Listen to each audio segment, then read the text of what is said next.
my van. I'm about to cut a really big hole in my van. Want to watch? So I'm excited to install my window, but I know I only get one chance to do it right, and if not, it's going to be pretty ugly. So I have been reviewing the instructions that I printed off the Van Windows Direct website. I'm using an AMA window that I bought from Van Windows Direct, and it is designed, or it specifically fits the Promaster passenger side sliding door. I have already taped out the edge of the window like this, and I've read the instructions. I've watched lots of videos, and now I'm going to just review. I've got my kit here, which I'll show you in just a second, and then my 10 steps to installing a window list, just to make it easy. First of all is taping the outline, which I did, cutting the hole, which I'm going to do in a little while today. File off the edges so that you don't have any burrs or sharp places, and then I'm going to prime and paint the edge just to make sure I don't have any rust coming through there. Clean the outside of the panel with rubbing alcohol to get off any, and there's some rubbing alcohol there. Clean the outside edge of the metal, or the outside of the metal, just to get a clean surface, and then we'll apply edge molding, which is this right here. I bought 12 feet of it on recommendation from Van Windows Direct, and it's just got a little gap in it, which is kind of hard to see probably what is in the plastic, but it's got this little gap in it, and you just put that over the cut metal edge. So I'm going to prime and paint and then put this on top just for extra security. The next step after that is to apply the primer about a ½ inch away from the line here. The window install kit from Van Windows Direct does come with a small portion of primer along with a couple of wool daubers to install the primer, or to apply the primer. So that's the next step. And then it takes about 10 minutes for that primer to dry before you can apply the urethane. This is the urethane. They sent me 2 tubes, and hopefully that will be enough. I've heard it's actually more than enough, but we'll see. And I also bought a power caulk gun. I purchased a cheap caulk gun the other day, and then I read that this is so viscous that it's better to use a power caulk gun. So I'm going to try that. I'm going to test it out before I actually start applying it to the window. These 2 tubes of Sikaflex P2G glass adhesive supposedly are primerless, but the instructions I have do say to use the primer, and it came with the kit, so I'm going to go ahead and do that. And it also comes with these tips. It's a little bit hard to see, but hopefully in the light you can tell there's a little V right there, and that's actually where you're supposed to notch out the tip here to get a good bead of the adhesive. So those are all my supplies. In just a little bit, I'm going to head outside, and I'm going to prep my work area and go ahead and cut a big hole in my van. I had to buy all new tools for this project because when I got divorced, my ex got all the tools that I bought him over the years. So they were gifts. They were his to keep. And I guess it's a good thing. I get to start fresh. But I wasn't sure which tools to get, so I did some research and I ended up going with Ryobi. They are part of the same company that makes Milwaukee tools, but they're actually 2 completely separate divisions. I would have gone with Milwaukee if my budget was unlimited, but it's not, so I ended up with Ryobi and got some good after holiday deals and some bundle deals, so things have worked out pretty well. I haven't actually used any of them, so all of these are fresh out of the box right now. I've got both the cordless drill and an impact driver, which you don't see here. I've got my little jigsaw, and yesterday I just went and picked up this, which is a powered caulk gun, which I didn't even know existed. And I've also got some blades from Bosch that are for thin metal, and I'm going to use those to cut the hole in the window. All right, well, here goes nothing. I'm really nervous to do this. This is my baby. I'm not used to hurting my baby, but hopefully this will make her prettier. So we'll see. I don't even know what size drill bit I have. I can tell you later, but it's brand new. I'm a little worried the point is not sharp enough, but I'm going to go ahead just inside these lines around the corner here and drill a couple of holes and see how that goes, and take it step by step, and hopefully my nerves will go away. So let's all say a little prayer and hope it works out for the best.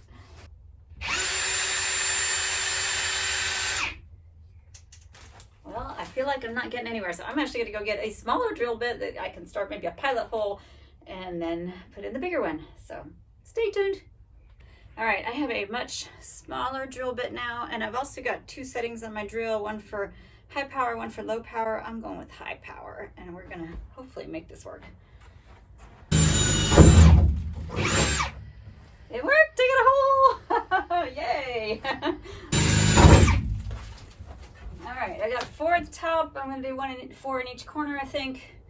and yeah, see if I can get my saw blade in there. And I can definitely see the metal shavings coming through.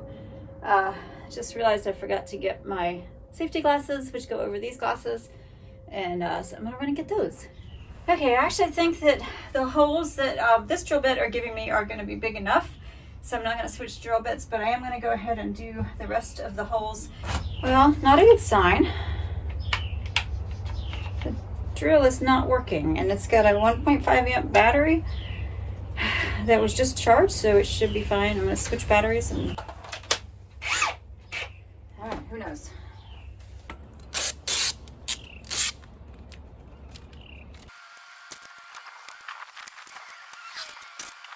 Okay, got my work gloves on. Got my saw set up. I think I have it on all the right settings. It's orbital, but I have it set for no orbit for this. And then also, trouble with my glove there. Also relatively slow speed, and there is a lock on here once I get it going. I think that might be helpful. And yeah, we're gonna just see how this goes. The pattern of cutting, I'm gonna probably just start around here, go across the bottom, around the top, leave a section here and a section here. I've got some tape staged so that I can hold what will be the window in place, hold the sheet metal in place while I'm cutting, so it doesn't fall and hurt anybody, including me, just me. And hopefully this will work. Like I said, with the base of the saw, I'm not 100% certain how much room I'll have. It's a good guide, and if it's not working, then I'm going to go around to the other side. So let's see.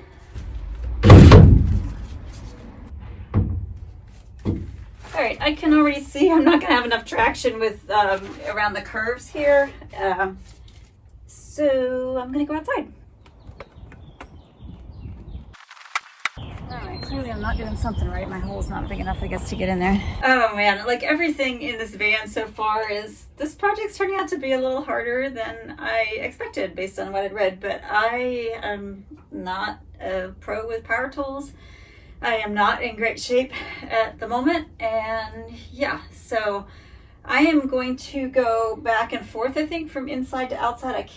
I want to use this guide here where the extra lip of metal is, and I can't see that from the outside, even though I've drawn lines. And the guy I bought the van from, he was a master mechanic, and he gave me some tips on cutting metal. I said, it's really not that hard, but he did say to just start and not stop.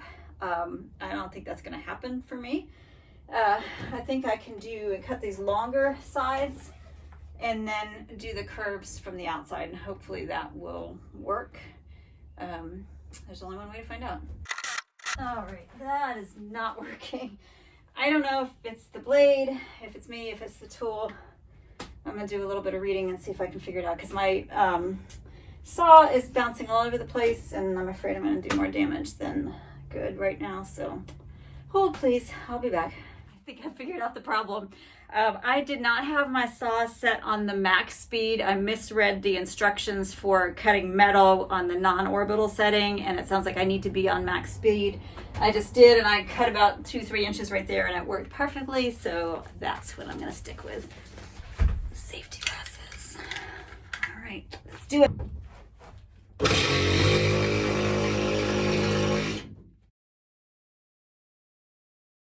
Okay, I'm back. I got my protective gear, my buff, my long sleeves, my safety glasses, my gloves.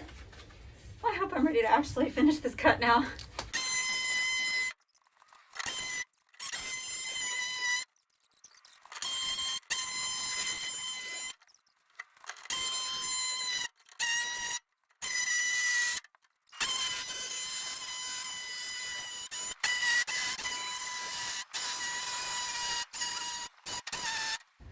Got one more curve to do from inside, which is just right across there, but I'm kind of upset with myself right now because I missed a curve, which I was afraid I would do, and I took an extra chunk out of here that I shouldn't have. It's good, probably a 1/4 inch more than I should have cut. Shame on me. Well, I'm really upset with myself about that corner that I missed.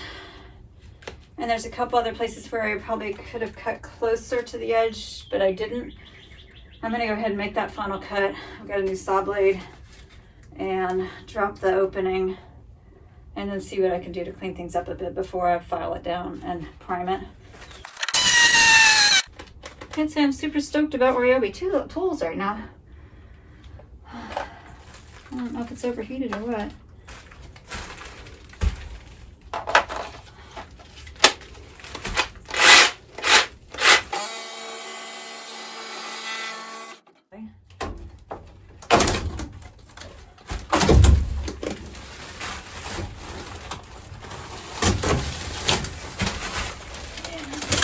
Take it right out the back. Okay. I feel like I'm way hotter than I ought to be, but Georgia has a way of going from cold to hot in no time flat. And like I said, I'm out of shape. When I came back from hiking the AT a year and a half ago, I was, I don't know, I think about 30 pounds lighter. And unfortunately, between, gosh, divorce and work and COVID and everything, I've just put on the pounds. And one of the reasons I wanted to do this project was to help me get back in shape, and then also to give me a vehicle so I could get out on the road and do a lot more hiking, more exploring, that sort of thing. So it's my own fault. I can't blame anybody but myself for eating too much, drinking too much, not exercising enough, all those good things that we all know are what put on the pounds. So I'm feeling it right now, but I am a little relieved after doing some kind of cleanup cuts around the window that it's looking better. There's a couple places where I'm just gonna have to file them smooth, and my boyfriend's gonna be here, I think, in a little over an hour, so I'm kind of, well, way behind schedule. I wanted to get that all cleaned up, get it primed and painted, at least primed, before I put the trim on. And it did occur to me that it's a good thing that I do have that rubber trim, because it will hold up, it will hide a few of my little kind of bubbles of where I wasn't super steady with the blade. But I think for a first effort, it's not too bad. and hopefully once it's all cleaned up and once the window goes in, it'll look great and nobody will be able to tell that it was a first timer that actually cut the hole. I'm gonna run inside and get some cold water to drink, and then I'll be back out to do the cleanup, and then I'll come back to you and show you when Andy gets here and when we actually start doing the cleanup around the cut and putting on the caulk and all that good stuff.